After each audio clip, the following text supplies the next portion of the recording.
আজকের আলোচনাটা মানে একটু অন্যরকম, তাই না? ঠিকই। আমরা একটা কাল্পনিক ফিল্ম রিভিউ নিয়ে কথা বলছি। হ্যাঁ, যেটা রবার্ট কিওসাকির ওই বিখ্যাত বই রিচ ড্যাড পুয়ার ড্যাডের উপর ভিত্তি করে। মজার ব্যাপার হলো এই সিনেমাটা আসলে বানানোই হয়নি। একদম, পুরোটাই একটা ধারণা, মানে বইটা সিনেমা হলে কেমন হতে পারত তাই নিয়ে। ঠিক। এই রিভিউটা আসলে একটা কি বলে চিন্তার পরীক্ষা। মূল ফোকাসটা হলো বইয়ের আইডিয়াগুলো। বিশেষ করে ওই দুই বাবার ভিন্ন আর্থিক দর্শন। হ্যাঁ, একজন শিক্ষিত বাবা যিনি বলছেন ভালো করে পড়ো, নিরাপদ চাকরি করো, কিন্তু আর্থিক দিক থেকে হয়তো একটু চাপে থাকেন। ঠিক।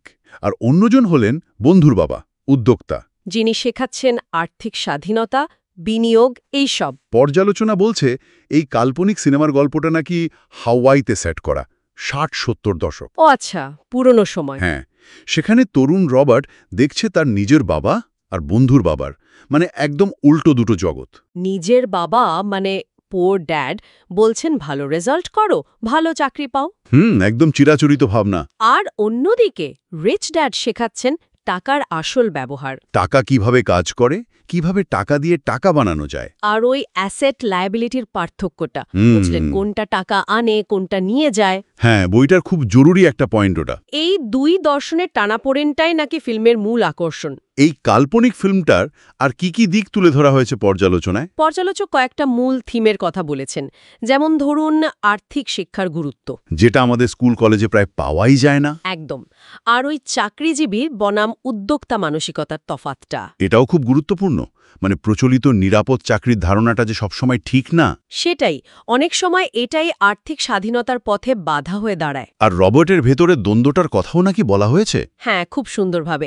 একদিকে বাবার প্রতি টান মানে আনুগত্য, যিনি চেনা পথে নিরাপদ জীবনের কথা বলছেন, আর অন্যদিকে রিচ ড্যাডের যুক্তি একটু অন্যরকম কিন্তু আকর্ষণীয়।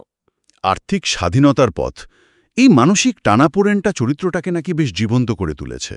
পর্যালোচক বলছেন ছবিটা শুধু জ্ঞান দেয় না, সাহসও যোগায়, মানে প্রচলিত ধারণাকে প্রশ্ন করার। আচ্ছা, অভিনয়ের ব্যাপারে কিছু বলা আছে? কারা অভিনয় করেছেন কাল্পনিকভাবে আর কি? হ্যাঁ, সেটারও প্রশংসা করা হয়েছে। দুই বাবার চরিত্রে অভিনেতারা নাকি দারুণ। কিভাবে ফুটিয়ে তুলেছেন ব্যাপারটা? একজন নাকি উষ্ণতা, ঐতিহ্য এইগুলো ফুটিয়ে তুলেছেন, মানে পুয়ার ড্যাডের চরিত্রে। স্নেহশীল বাবা।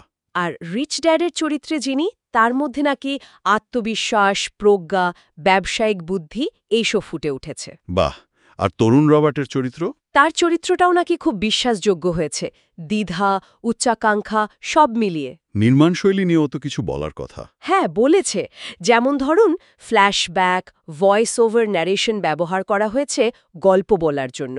আর ওই কঠিন আর্থিক বিষয়গুলো, সেগুলো কিভাবে দেখিয়েছে? ওগুলো সহজ করার জন্য নাকি হোয়াইটবোর্ড অ্যানিমেশন বা গ্রাফিক্স ব্যবহার করা হয়েছে। ওহ, এটা তো বেশ ভালো আইডিয়া। বইয়ের শিক্ষামূলক দিকটা পর্দায় আনা তো সহজ না। তবে একটা সমালোচনার দিকও আছে কিন্তু। কি রকম? বলা হয়েছে ছবিটা যেহেতু খুব বেশি শিক্ষামূলক বিষয়ের ওপর জোর দিয়েছে, তাই গতিটা একটু ধীর। আচ্ছা, একটু একঘেয়ে লাগতে পারে কারো কারো কাছে। হ্যাঁ, পর্যালোচক বলছেন এটা টান টান ড্রামার চেয়ে মোটিভেশনাল সেমিনারের মতো লাগতে পারে। এটা হতেই পারে।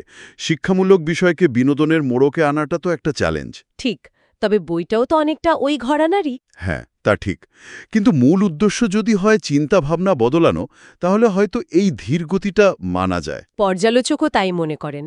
যারা সত্যি আর্থিক জ্ঞান চান তাদের খুব ভালো লাগবে। তাহলে সব মিলিয়ে রেটিং কেমন দিয়েছে? 5-এর মধ্যে 4 স্টার। বেশ ভালো। আর বলা হয়েছে বিশেষ করে কিশোর কিশোরী, তরুণ আর অভিভাবকরা দেখলে খুব উপকৃত হবেন। যারা অর্থ নিয়ে নিজেদের বা বাচ্চাদের ভাবনা বদলাতে চান। একদম, এর আসল জোরটা নাকি নাটকীয়তার চেয়ে বেশি ওই মানসিকতা বদলানোর সম্ভাবনায়। তাহলে পুরো বিষয়টা যদি সংক্ষেপে বলি, এই কাল্পনিক চলচ্চিত্রটা যদি সত্যিই বানানো হতো, তাহলে এটা অনেকের টাকা পয়সা নিয়ে ভাবনা চিন্তা বদলাতে দারুণ সাহায্য করত। হ্যাঁ, হয়তো গল্প বলার গতি একটু কম হতো, কিন্তু ভেতরের বার্তাটা খুব জরুরি। আমাদের ভাবতে বাধ্য করে যে আমরা অর্থকে কিভাবে দেখি, আমাদের সম্পর্কটা কেমন হওয়া উচিত অর্থের সাথে। আলোচনা তো প্রায় শেষ হয়ে এলো।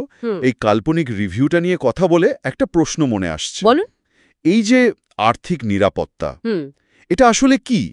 একটা বাঁধা মাইনের চাকরি, নাকি নিজের সম্পদ তৈরি করার আর সেটা ম্যানেজ করার জ্ঞান আর ক্ষমতা? এই প্রশ্নটাই হয়তো এই কাল্পনিক ছবিটা আমাদের জন্য রেখে যেত, তাই না? একদম ভাবনার বিষয়।